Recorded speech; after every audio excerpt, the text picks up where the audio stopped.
G'day and welcome to the Hunting Connection podcast. My name is Zach Williams and I am your host. Here we'll connect you with hunters, fishers and outdoor enthusiasts from around the globe. This podcast will share hunting and fishing stories including past experiences and tackle the tough hunting stereotypes our community faces. We hope to be a positive influence to those outside the community while also having a laugh along the way. Hope you enjoy the podcast.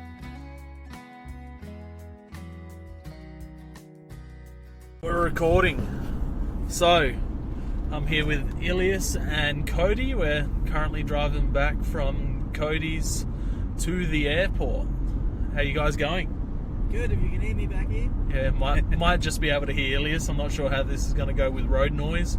I'm surprised you're still awake, actually. We'll have another one, see you guys.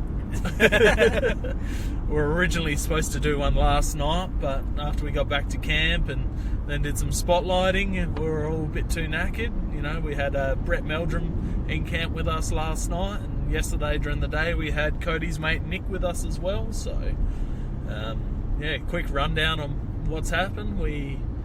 Ilias and I flew from Adelaide to Sydney on Friday afternoon after I finished work. Different flights. I met Ilias and Cody at the airport. Originally, Luke Turner was supposed to come with us, but he unfortunately couldn't be here this trip. So we had to drag Cody up from his house to come and save the stranded South Australian boys. Oh, well, you gave me a bit of time, so... Yeah, day's notice. Day's notice at least. But yeah, so we drove up Friday night, got in, about 10 o'clock to yours? Yeah, about 10:30. Yeah. And then, got up first thing Saturday morning and went and met Cody's mate Nick and drove up to the top of the hill on the property and went our separate ways. Ilias and Nick went off together and Cody and I went off together. It was a pretty foggy morning. Ilias, give a quick rundown. I don't know if you'll be able to hear me back here. You can't hear me at the best of times. Yeah. But, we stalked around for a bit, found some red hinds, which was good. Just watched them coming across, and then just scooted around. Didn't see much for the rest of the day. Bunch of roos, of course. Yeah, beautiful. And then once the fog lifted and we were heading back to the car, there was a lot of fresh pig sign. Pretty much where we'd seen down the hill from where we'd seen the red hinds. So that was, obviously they must have been there either the night before or early in the morning. We couldn't see them. The fog was just way too thick. And that was about that day before we went out again in the night. Yeah, pretty good. Yeah, sounds it. Cody and I went off our separate ways. We parked on a different ridge system and struggled through the fog for a bit and decided to sit down as the sun was coming up and wait for the fog to start to burn off. And Cody spotted some fallow spikes and I put it in a half-assed attempted stalk on them. Just because Cody wants fallow numbers down on the property because they push the reds out. Yep. You did forget one thing too. The bloody kangaroo picking a fight with a wedgetail. Oh, yeah, we sat down and we watched a kangaroo and a wedgetail duke it out. The kangaroo was not happy, so not sure what the friendship there was like, why that was going on, but it was cool to watch. In the fog, just this big black bird flying through the fog and swooping this roo and landing on the ground, and then the roo trying to box on with it. So it was pretty cool. And then put on the failed stalk on the spikes, and the fog started to clear up, and Cody points out some pigs' asses just running down the hill. So we were having a good laugh about that for a while. You know, I was just telling him he was seeing shit. I seen them, but we've seen a few. Complete denial of it. Yeah, that's it. You know, there was all the diggings around the place from the pigs, and I was stirring him up saying that there's no pigs here, and they're all cockatoo diggings. But yeah, we've seen a few more fallow cruise through in after that. Cody almost went for a shot on the buck with a rifle. I just had the bow. Then we covered some more ground and ended up getting back to the car probably 11 o'clock and back to the shed at 11:30. Quick run into town after touching base with Ilias and Nick and went and grabbed some supplies, grabbed Brett, and then we went off for our afternoon hunt. On that hunt, Cody, myself, and Ilias went out, and Brett and Nick went out. Brett and Nick went out, and they had a look around, and I don't think they saw anything. Nothing. Nah, nothing at all. They were out a hell of a lot longer than us, so we. That was smooching. Yeah. Yeah, probably. But yeah, it was good fun, good laugh. What's this tension between us? Now that we're alone. I've never met you before, but You got goats, I've got fallow, that's trade. And then us three went out, and I put in a stalk on something that was shaking a tree at one point. And I thought it was a pig, but got in, and I'm guessing it was a wombat. Just a bit before that, we ran into a couple of fallow and about 50,000 kangaroos that we had to wait past. Stood there for about 15 minutes as they were filtering through. And then, a little bit later, Cody was kicking himself about not seeing any more pigs, and then he'd just seen some on the horizon. So we made a quick dash into them, and we've come up the ridge, and we're expecting him to be about 30-ish metres on the opposite side of this ridge as we crested. And so we spotted some sow and piglets feeding, and I kind of anticipated where they were going, but I didn't quite plan for there to be a boar right where we were going to peek over to have a look. Yeah, Ilias heard a couple of little grunts and a bit of noise, and he stopped us and pointed us up. So I've knocked an arrow, and since I was expecting him to be about 30-ish yards away, I had my pin set to 30, and as Cody and I crested, Cody and the pig just came eye to eye, and they were having a bit of a stare off, and Cody's just like, shoot. It's like, this boar's is like eyeing me off. I'm just like, so he's focused on me, he doesn't see Zach. I was like going like, Zach, draw back. I'm twitching with an arrow knock. Like, if Zach doesn't shoot this in the next 2 seconds, I'm going to blast it. Ilias was right behind Cody and I, and I'm like, Cody, what's the distance? And off the top of my head, I just went 20. 20. It's 20. I didn't have time to change settings on my sight, so I had 30 set from expecting him to be about 30. So I've had to duck down below this bush and adjust with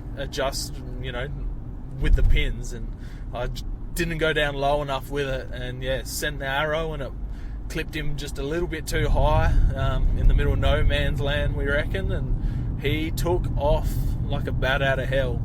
He went flying down, and the two sows and the suckers were pretty much unscathed by it, and they were slowly feeding away up the hill, and we sent Ilias up there with the trad gear, and I went running around with the sun's in my eyes, and I had a feeling they were looking at me, but there was so much ground to cover, and they were already semi-alert to what was happening. I thought I'm just going to push on, see what happens, but they just spooked off by the time I got around to them, so there was no chance there. Yeah, I'm pretty sure they heard the whack from Zach's ball getting hit, definitely. And that sort of set him off, and then it was just that one sow just watching you as you were trying to get out above them, and they just sort of trotted off. She had you bloody pinned, that's for sure. But you were, kind of just below the ridge line, so you're out of sight, kind of there. But for an animal with poor sight, she had you pegged, that's for sure. I had a feeling she was looking right at me, but because of the way the sun was coming over the top, it was right in my eyes. I thought she's either looking right at me or she's facing directly away from me. I honestly couldn't tell the difference.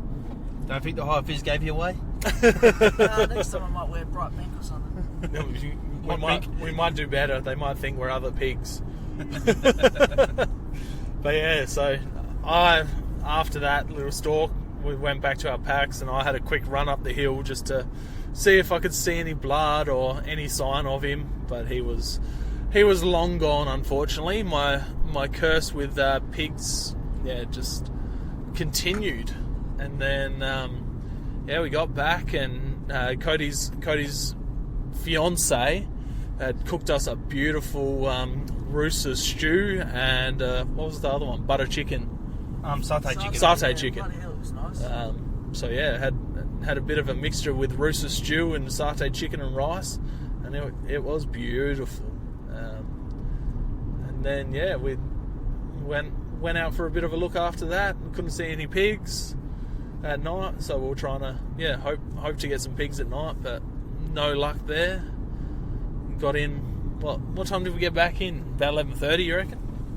No, about 10:30. 10:30, and then yeah, hit the hay and went out again this morning. Nick went home just after dinner. Yeah, he had somebody chores back at his place to sort out, do a bit of wood cutting. So the four of us and Brett, buddy, teamed up to do a morning hunt together. Yeah. See if we can have another go at finding pigs. This morning there was no fog. It was just pure ice on the ground. So that was much more better. We could actually glass and see distances this time. Yeah, it was heaps frosty. Yesterday was really, really, really foggy. You couldn't see 10, 15 metres in front of you.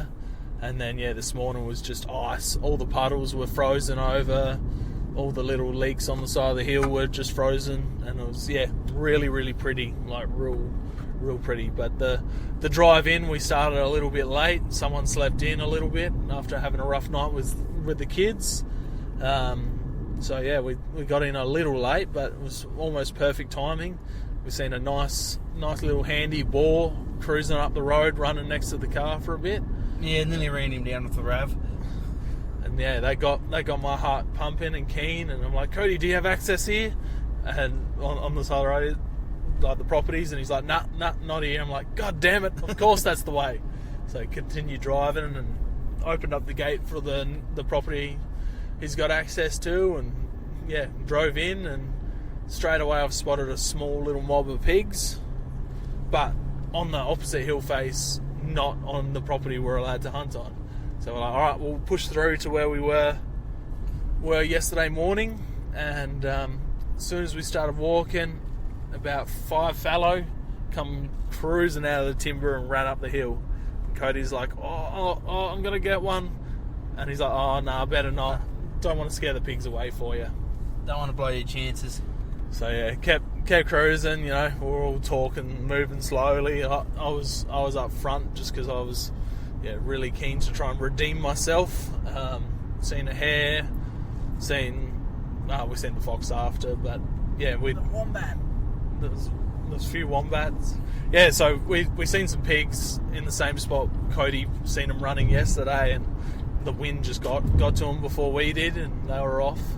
We gave it a bit and for the thermals to change and start blowing uphill, and went back looking to see if they'd settled down somewhere because they didn't take off too fast. And yeah, and I think like the kangaroos must have spooked them, so because they hadn't smelled us or seen us, so they must have just put it on a bit on edge and just sort of naturally went to cover. Yeah, and then I've walked through the blackberries first and had a squeeze and come across a little hairy patch in there, and I'm like, oh, there's a wombat. And then yeah, Action Man Ilias, he was behind, and Cody's come out of the blackberries, big smile on his face, laughing his head off.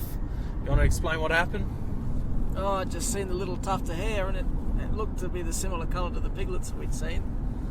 Caught it right out the corner of my eye between two trees, and I thought I'll drop back, and I drew behind a tree, and I looked back forwards again, and I thought, that's a bloody wombat. I was like, oh, you're killing me. You're absolutely killing me, but that was good fun. Cody's standing a little bit further down from me, and he's like, what is it? I was going, oh, we're fucking on here. Yeah, we're on here, but nah. And Zach missed it. That was a bit I was going to get to. It was like, oh, mate, Zach just walking straight past that bloody Action Man's gone and buddy out to him again. It was buddy Wombo. Yep. I would have cried. If it was a pig, I would have cried. But yeah, so that was a good laugh. Where Cody's just come out, yeah, big smile on his face, laughing, telling me about it before Action Man was out. And then that Brett saw those fallow, he drew back on them. Yeah, that was a little bit after. Yeah. I put in a stalk on 4 more pigs that we've seen, and yeah, it was just a bad little spot to stalk in them on them, and they were onto us straight away. I've gone back up the hill, grabbed the rifle, and they were into bushes, and before I could get a shot off, unfortunately. So on the pig side of things, we were unsuccessful. Cody was successful in getting them onto us, which we didn't think he would for a while there. That seemed to be non-existent. I never had doubts, but it was just more fun stirring him up that we had doubts, and that these pigs were imaginary, and and they're not really there. But yeah. But now you can say you've seen a pig in Australia. Yep. I've seen plenty of pigs in Australia now. I've shot one and lost one in Australia now. Just need to redeem myself. I don't have much luck with pigs and bows. They're a cunning little animal for us South Australians who don't really have them anymore. So yeah, it was good fun. Yeah, then Brett and Ilias came on to a small mob of does just after the pigs, and Brett drew back on one, and yeah, she spun around a bit too far, and he didn't want to take a shot, so she walked and got back to the car and had a bit of a laugh and a talk. A bit of jockey. Yep, bit of chocolate, bit of lollies. I had my can of mother in the back ready to go from... Well, what a shock. Yeah, I know. Says the man down in a Red Bull right now. Like I said, I had slept in this morning. So. Yeah, we're all a bit tired. We've packed all our bags, headed back to Sydney. Cody didn't have any bags to pack. Mrs. did all that. She would. But yeah, we had showers, jumped in the car, and Action Man had a little bit of a micro sleep in the back seat for a minute. He woke up terribly confused when we stopped at the service station to fill up. This isn't Adelaide. Strange looking airport this is. But yeah, it was awesome to come up, getting to hunt with Brett, getting to meet Nick, getting to hunt with Cody. Cody and I have only met once before. That's, for anyone who doesn't know who Cody is, type in Cody Gearon or Podstitute in Spotify or Apple, wherever you listen to podcasts. You'll find his reference list of all the different podcasts he's been on.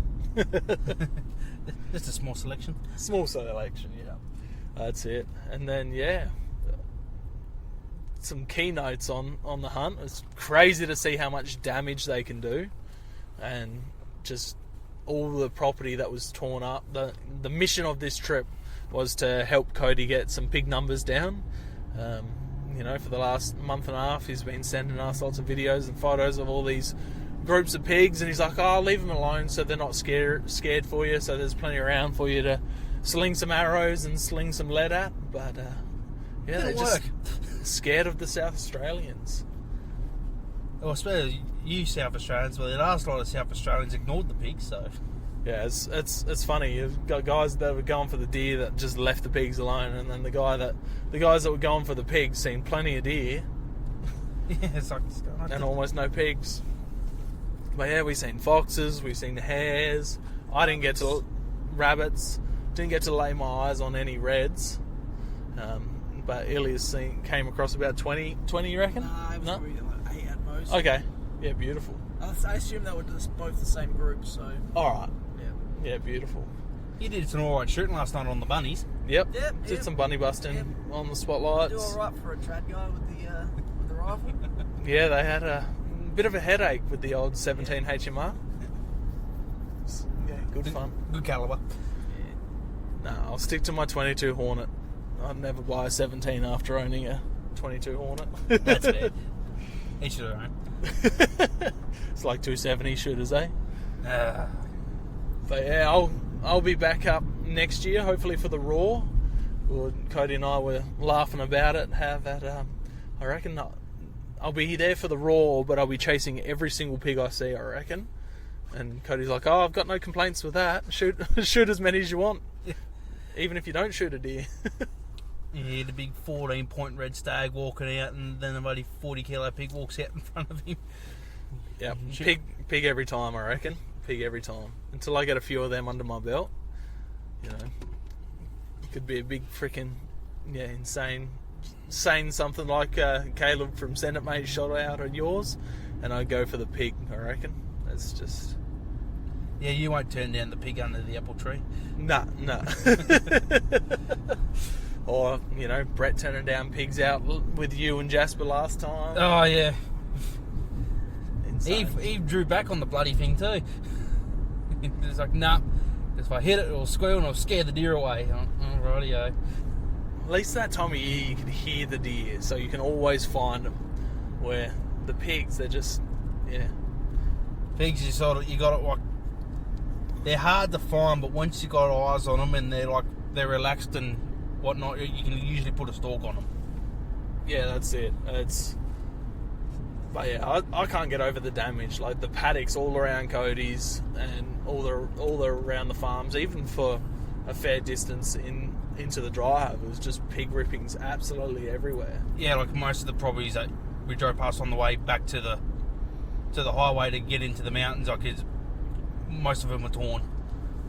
Yeah, it's nuts. But it's such a beautiful country. We seen lots of game, lots of laughs were spent. Even got to see a goat just before that Ilias missed out on. Old Gary the goat on the side of the highway. I've seen the sign. Goat? Yeah, you were asleep, mate. What the heck? It was like right on the side of the road, just feeding. I'm like, Ilias. Oh, no, he's asleep. Fuck it. It was cool because there was a sign that said Gary and had a picture of a black goat on it. And I'm like, is there a goat around here? He's like, yeah, it's right there. I'm like, what? What on earth? Oh, that's the one you were talking about the other On the night. way up, yeah. Okay. There's a black goat that's there all the time. Anyone that's bloody passing through Mount Vic, they'd know that goat. Is he alright? No, he's a fucking dinky, pissy little thing. Looked like a nanny. Probably isn't any, actually. Yeah. They just call him Gary because obviously people can't tell gender. No, they just don't see gender these days, Cody. Come on. Be PC, More please. than anybody in his heart, he is a Billy. And then, we were talking about how we got, what's our goat called in between Adelaide and Murray Bridge? The Big Dipper or something like yeah, that. Big Dipper. And he's a handy billy though. He's a cool, nice looking billy if you catch it. If you're driving between Adelaide. Yeah, really. just near Monarto, isn't it? Callington, before the Callington turn off, I Before think. the Callington turn off, for sure. Yeah. But yeah, it's... There'll be a quiz on this later, kids. But yeah, it was a cool trip. It was a somewhat spare of the moment thing. Definitely spare of the moment for Ilias. It was last minute. Things worked out, and he could come on. It was supposed to be Luke and I going up. Yeah, we traded Luke in for Ilias. Yeah. We're practically the same person. Yeah. Oh, exactly. But then Cody had to come up and rescue us, and now driving back to the airport. Thought we'd try and do a quick podcast, see how much shit we can talk before we get back. So we got some stories going out, and just another guest appearance of Mr. Cody. I've got a reputation to keep up. This is what, Ilias, this is your 4th or 5th podcast now, I reckon? On here, I've had a few outside of this as well. Yeah, this is probably your 4th on... Yeah, 4th on here. 4th on here, and I've done a few others with just traditional archery guys Yeah, beautiful. around the place, which has been good. And how'd you go flying for, people that haven't flown with bows and that before? How'd you prep to fly with a longbow? Just got a giant PVC pipe bomb. No, I just got a big whack of 100mm PVC and capped up the ends, screw cap on one side, taped it up, off you go. When I got there, they said, we want to see inside of that, and opened it up and did explosive tests. I get a lot of random explosive testing. I don't know why. I don't know why that would be. Yeah, I can't possibly figure it out. Yeah, people get a bit few weird looks when I start walking towards the plane they're boarding. They're like, oh no, I don't want this guy on here. And what should people do when they're travelling with hunting equipment and backpacks Smuggle and that? cocaine. No, just declare it all, and I was more hinting to your issue going through security. Oh, do never ever try to take a butter knife on the plane. Yeah. Look, because I use the bag I packed is like my hunting bag, but it's also my work bag. So before I left to come on, like to get on the aeroplane, I was like, I got to check every pocket. I've got to check in my jackets, in my bag, everything, just in case I had like something sharp in there or a spent casing or something. And then I thought I looked everywhere, and the bag came through the metal detector and got zoomed away. And next thing I know, these 3 security guards are like yelling, "Whose bag is this? Whose bag is this?" And yeah, I had about enough of that. Not this time. So that was pretty funny getting those messages from Ilias as he was boarding, and I was getting ready to head to the airport. And then I went through. Go to the desk. Always when you're traveling with a bow, they'll ask you to open up your case. They'll want to swab the case to see if there's any explosive residue on it. Because you're definitely using explosives with like an archery gear. Yeah, exactly. And then they want to check out the bow. They wanted to check the bow out, where Ilias just had a stick and string, so he didn't actually tell them it was a bow. He just said it was sporting equipment. It said sporting equipment. So where I didn't have anything sharp in that tube because my arrows weren't complete. So. Yeah. Well, I've had too many issues flying with a bow. I've got a compound bow in there. I've got arrows. I've got broadheads. I've got knives. And then that normally freaks out the chick behind the desk, and they'll always call for help. What do we do with knives? When I said I got sharps in my bag, she's like, I gotta go get a highlighter. She just ran away. She backed away slowly, you said. And then, the chick that did mine, she went and got some tape and take you to oversized luggage. They swab it, then they tape up the case. Then you go to the service desk to pick up your bow when you get in there. If you declare it as a bow. Mine was just chucked on the floor in front of oversized baggage, just loosely, like just rolled out. Yep, So obviously you've done some domestic and international travelling with your gear. Yep. Who have you find to be like the worst to deal with, like the domestic or international? Like, Melbourne customs. Melbourne, just Melbourne in general. Do not fly Melbourne. You do not pass go. You do not collect $200. They are just absolutely horrible. They're the worst experiences I've had, and I think I've gone through there two times, and every time I've gone through something, I've had issues. Coming back from Texas, going from Melbourne to Adelaide, I got dragged off the plane because they said that I didn't declare my knives in my hunting case, like with my bow, which I did. She's like, do you have any sharps? I'm like, yep, there's arrows in there, there's bows, but the arrows weren't, obviously. Did they put you on a different flight then? Yeah, I went full Karen. I was angry because we were ready to board. I've seen these 3 people walk down the aisle, and they're walking towards me. I've looked at my mate who I was with, Matt, and I've looked at him. He's looked at me, and they've walked up to me, and they're like, "Mr. Williams, you have to get off the plane." I'm like, "Fucking what?" And they're like, "Nah, you have to get off the plane." I'm like, "Why?" And it's like, "We've taken your luggage off the plane, and because your luggage isn't on the plane, you're not allowed to fly." And then I was furious. Bloody hell! I was not a happy camper. And then I can't remember. I was already upset because I had knives in my suitcase. That's what it was. And my bow case had been misplaced when it got to Melbourne Airport. So it hadn't come through any of it. And we're waiting, and we're struggling to catch our next flight. And then we've jumped on the next flight, and then I got dragged off. So I had a missing bow case.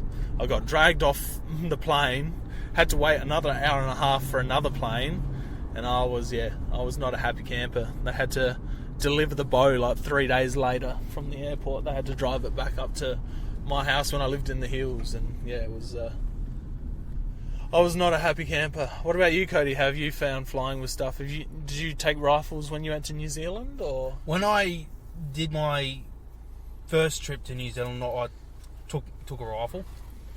Going over was like, the paperwork's an absolute bitch. And I think it's worse now. It's worse now. It's definitely worse now. But yeah, like it was a pain because you got to declare everything. Like you got to tell them exactly how many bullets you're travelling with, and have all the serial numbers for the rifles and stuff. And like, you take ammo and everything, can you? yeah. Wow. What's the go with ammo? Is it you can't take the packets? You have to take it into an ammo box. Don't you? Yeah, you got to have it in a locked ammo box. And what I had an ammo box, but I took all the foam and stuff out and just put the factory box in there and just had it locked. Yeah. That time. And I took it over. I was hunting the North Island that time, so we flew into Auckland. And they were cool down there. I said, doing a bit of hunting, eh? I said, yeah, doing a bit of hunting. Oh, where you heading? I said, going down to Napier, maybe go around Tongariro National Park. Oh, Tongariro, a lot of horses down there. You should shoot a couple of those, eh? This is the cop that you got to get your license with, because they sign off on it. They check your numbers and stuff, and then they hand you a visitor's license. Yep. And you go for your life.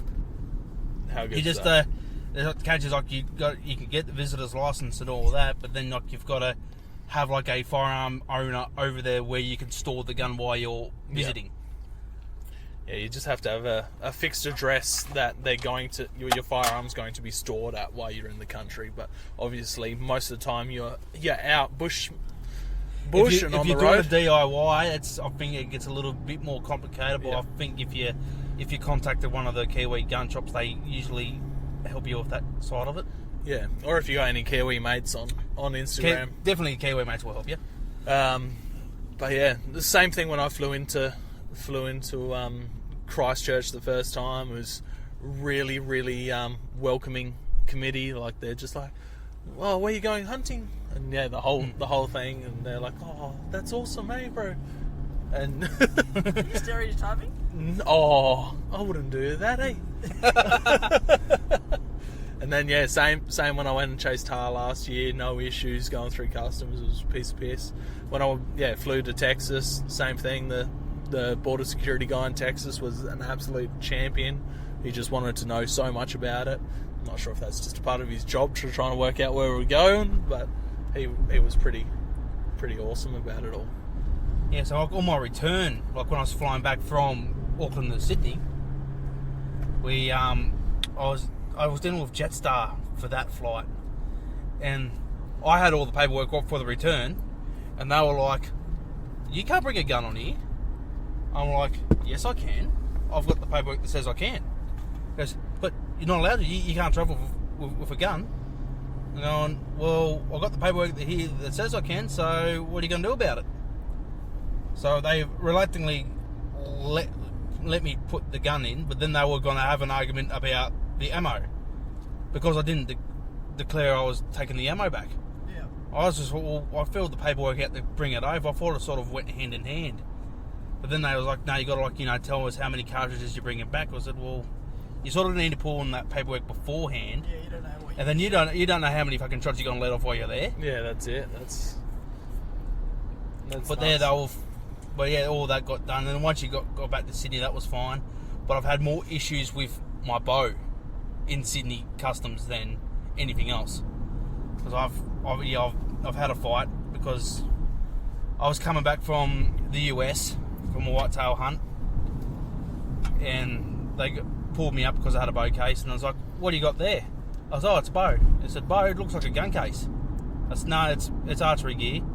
I said, "Well, how come you didn't declare it as dangerous goods in your declaration?" I was like, "Well, I did all my research, and on the Sydney airport website, archery gear is classed as sporting goods." Yeah. So I didn't have to declare it. I said, "Yeah, but it's a weapon." I said, "Well, according to you guys, it's sporting goods." I said, "No, you didn't declare it as a weapon, so we're going to have to buddy sort this out." I said, "Rightio, but I'm pretty sure I'm in the right." Well, we argued for a bit, so she went and got her supervisor. He goes, "So what's going on?" I said, "Oh, I've got a bow here." Because I was like, "A homemade bow, is it?" "No, it's a compound bow. It's a Hoyt. It's a factory-made thing." He goes, "Oh, so what's the issue?"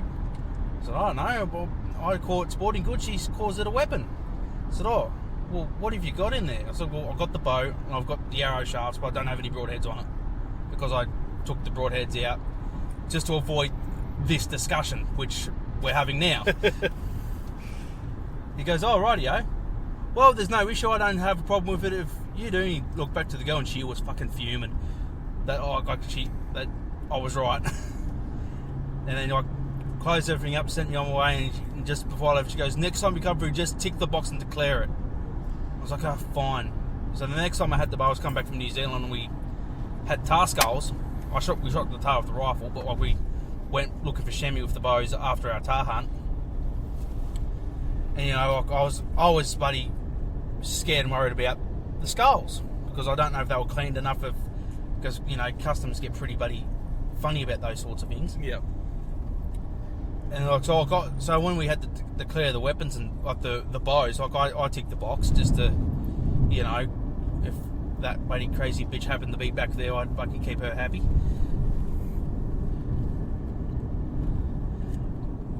That's the Hawkesbury River we just crossed. Yeah, sorry, we weren't quiet. We're looking at the river trying to work out what it was. It's a Hawkesbury. No, cool. Yeah, so I ticked the box and they pulled us up and said, oh, you got some guns, do you?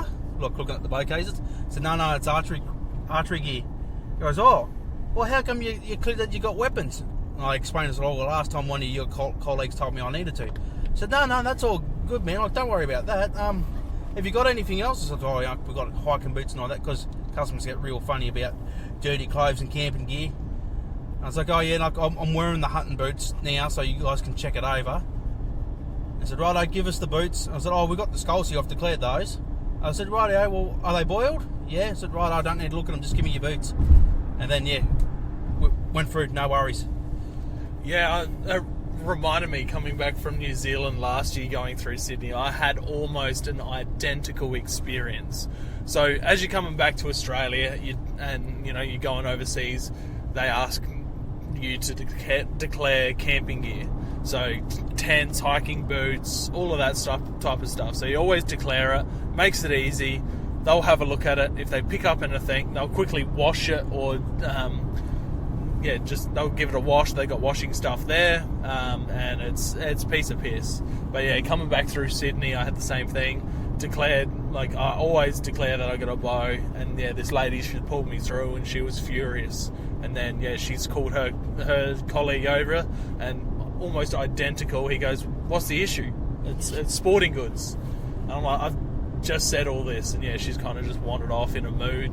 So I wonder if it's the exact same person because it sounded like identical experience to you. But yeah, always declare the stuff. It just makes it easier. If they don't have an issue with it, then you go through a lot quicker, because if you don't declare it and they have an issue with it, then you'll be picked on. When I said sporting goods on the tube, they were like, I think that's why they went and got it swapped, because they just wanted to see what was inside of there. Yeah. So, yeah. I think that's just protocol when it comes to that type of stuff at the moment, because you're, like we were joking around, it looks like Ilias is walking around the airport with a massive 5-foot pipe bomb. But yeah, it's always funny travelling. I always get a lot of questions about travelling with gear. But yeah, it's most of the time it's relatively easy. Tell them you got knives. If you're travelling overseas, tell them you've got camping equipment or hiking boots and stuff like that. Make sure you give them a good wash over before you go through. And coming back from New Zealand, we just stopped at a car wash and I pressure washed my tent, pressure washed my tarp, pressure washed my boots, just to clean all the mud and stuff off. And yeah, real easy. If you notice, when you watch border security, people they give a really hard time to and buddy tear shreds off other people that don't tick the boxes. If you tick the boxes and you're honest with them from the get-go, they look after you and you get pulled through fairly quick. If you're not hiding anything and you're honest, then there's no issue. And be calm. It's their job. They deal with hundreds of people every day. So just because they're in a bad mood doesn't necessarily mean they're in a bad mood with you. They could have dealt with 20 other arseholes before you. So if you're polite, you're happy, you keep calm for the most part. I know it can be frustrating. I'm guilty of getting very frustrated myself, but the process goes a lot better. Yeah. Because without a doubt, you're going to get told to pull gear out for them to check over. So, from my experiences, I've put boots or hunting gear on top of the pack. So when they get asked to pull it out, you're not bloody searching through everything, pulling everything out, just to show them those 1 or 2 items. Yeah, try and pack that stuff on top. Makes it a hell of a lot easier. My boots I normally carry in my carry-on luggage. So, I just open up my backpack for that. Yeah, well, I wear them and then I chuck my thongs on top. That way when they were asked to take it and clean them, I can just pull my thongs out and bloody wear those out the airport. Yeah. Yeah, they normally put it in a garbage bag if they clean it for you too, so it goes back into your pack without making everything else all wet, which works out nicely. I remember talking to a bloke once. He said, I know they're going to take me boots in anyway and clean them, so I didn't even bother cleaning them. I just asked them to do it for me. And they said they weren't real happy with me approach to getting me boots cleaned. Yeah, if you try and do everything right and they find a grass seed or they find a bit of mud, I'll just clean them, and they're usually pretty good. It takes 5 minutes for them to do, if that. But yeah, it's always fun. I suspect Ilias and I are going to have fun going through the Sydney airport. We were shooting guns last night, so once they swab our gear and swab us, I'm sure we're going to have a couple of reactions come through, and it'll be fun explaining to them why. So we'll see how that goes. There might be it depends if Ilias and I are sitting next to each other on the plane. We might give you a quick update if it goes shit. Or we might be giving you a quick update from a cell. Just cut in a clip from Channel 9 News. Border security. But this man claims he was hunting. Is it true? Find out after the ad break. But yeah, we're knackered. It's 1:45 Sunday afternoon. I've got work in the morning. We fly out at about 4:30 and land about 7. So it'll be a tiring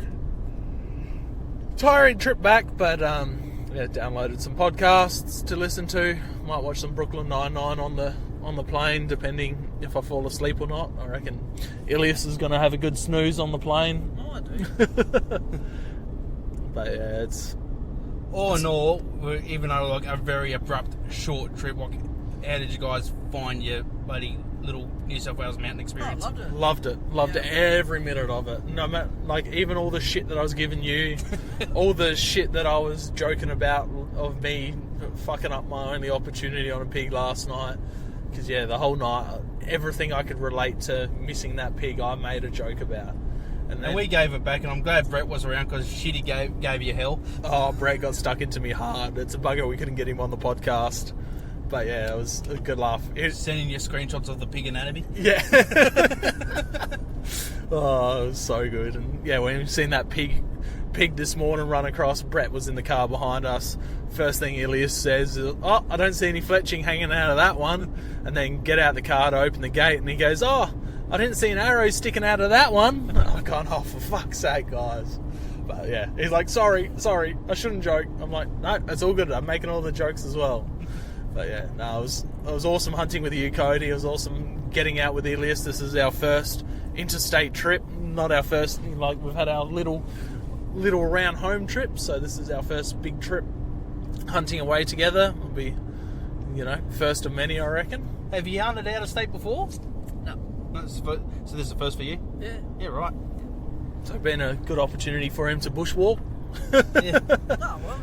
No, you shot a few rabbits. Yeah, that's it. Took a bit of convincing to make you shoot them, though. Yeah. That's just me. Another thing we're joking about, Nick is very polite, and so is Ilias. So yeah, so me and Zach were walking back, and it's like, we haven't had any gunshots because I lent Nick my 30-06 just in case a big stag or something walked out that was, they didn't want to risk losing. And they're walking back and says, "How do you think they've got along?" And I was like, you know what? Going off my interaction with Ilias and knowing what Nick's like, I bet the two will be arguing over who should shoot first. They'll be trying to make the other one shoot because, both of them are so polite. Yeah. Because Nick would be going, oh, like, you've travelled all the way up here, you should shoot. And buddy Ilias would be like, oh, Exactly what no. we were saying. Yeah. Which way do you want to go? I don't know, man. You go. No. You go in front. No, I go in front. Oh, yeah. You lead the way. You came so far much further than I did. Yeah, I know, but I don't care. You're closer here. You've been in this area before. You lead the way. No, you lead the way. Yes. Yeah, that was actually the first time Nick been to that property. You were saying that, yeah. The blind leading the blind out there. So that was a good laugh. But yeah. Yeah, and I've read Hines walk past. You shoot. Nah, you shoot. Nah, it's all right. You shoot. I don't have to shoot. Well, we'll just He let said to him me, go. do you want the gun? And I said, nah, they're close enough. And he's like, oh, all right. So we sat down. And then he says, I said to him, are you going to shoot one? He's like, nah, probably not. I said, nah, I'm not going to either. You know? But it was both a bit of backwards and forwards, just making sure we were both on the same page, you know? Courtesy. No, you shoot. I don't want to shoot. No, you shoot. I don't want to shoot. Fortunately, like, when I went hunting Chittle at bloody Queensland, Texas with Nick, I knew that was going to be an issue that came up. I was like, oh, you should shoot first. No, you should shoot first. So I took the Remy Warren approach and said, whoever spots it first, they shoot it. Yep. And so Nick spotted the Chittle before I did. I said, rightio, you spotted him, you shoot first. He goes, oh, are you sure you're the one that organised the trip? I said, no, that's the rule I've set. You shoot first. He goes, oh, so I think it was quite pleased he got himself his first Chittle that way, and I shot one like a couple of seconds after. Nice. How good is that? And yeah, you and Nick have had a fair few hunting trips together. He's been on most of your overseas trips, or just the one? No, so he's done both the tar hunts with me. Yeah. Yeah, he was a bit gutted he couldn't come up to do the chamois hunt with me and Brendan when we did that one. Yeah. There's just bad timing work-wise and stuff with that. But yeah, no, you know, it's usually like he hunts around home, like for fallow and goats and things, so he doesn't get a chance to go out that often unless I organise something to twist his arm to do it, which was like what this weekend was. It's like, oh, I got some boys I reckon you'll get along really good with. I reckon you should come out. He goes, oh, okay, I'll come out then. I'll come out for a couple of hours. Ended up staying the whole day. End up all day. Yeah, it was like, said, oh, I might go home, chop wood now, and come back for a morning hunt. I said, nah, just spend the day here and buddy, have some rooster stew. You've earned it. That was good. Thank you, Nicky, for cooking that for us. It was, yeah, amazing. But yeah, Nicky goes, he's like, oh, she goes, have you found Nick? And we're like, yeah, good. She's like, he's normally really, really quiet. I'm like, what? This isn't the guy we've met. He hasn't shut up. Yeah, in the best way. Yeah, talking, hunting, buddy, cracking jokes. Like he's in his element. Yeah, all of us dying. It was funny before Nick left. All six of us last night around the table, just laughing our heads off, and my missus sitting in the corner just shaking her head, saying, "Boys will be boys." Well, I reckon we'll call it quits on this, and this will be out in a few weeks. So a few weeks would have passed by the time this comes out. But I appreciate you inviting us up, Cody. It's been an absolutely ball. I've had a fantastic time, and yeah, thanks for getting us an opportunity on a pig. And you know, I've had many listeners, hit me up, said you got to take Zach out for a pig. And I said, well, we'll get there. And so it's been one in the making for a while. I just didn't quite go how I planned it to. Like I was hoping to see more pigs and more be on the ground, but that's hunting. Yeah, well, when we were organising the trip, I'm like, how many arrows do I need to bring up? I've fletched up 20. I was thinking, said, oh fuck, you're lucky to get 4. And then took one shot. That's it. And it was a poor shot by my doing. Just wrong distance, wrong pin. Screwed it up, but I'll redeem myself next time I'm up. I'll definitely be chasing those piggies around the hills again. That's so much fun. Yeah, definitely. Well, easy Cody, easy Ilias, thank you for coming on. Been awesome hunting with you guys. Catch you next time. Catch ya. Thank you for joining us on another episode of Hunting Connection Podcast. We hope you've enjoyed our discussions and gained valuable insights into the world of hunting, fishing and the outdoors. To stay connected with us and never miss out on an update, please be sure to follow us on social media, all at Hunting Connection Podcast. We appreciate your support and would love for you to share the podcast with your friends and family.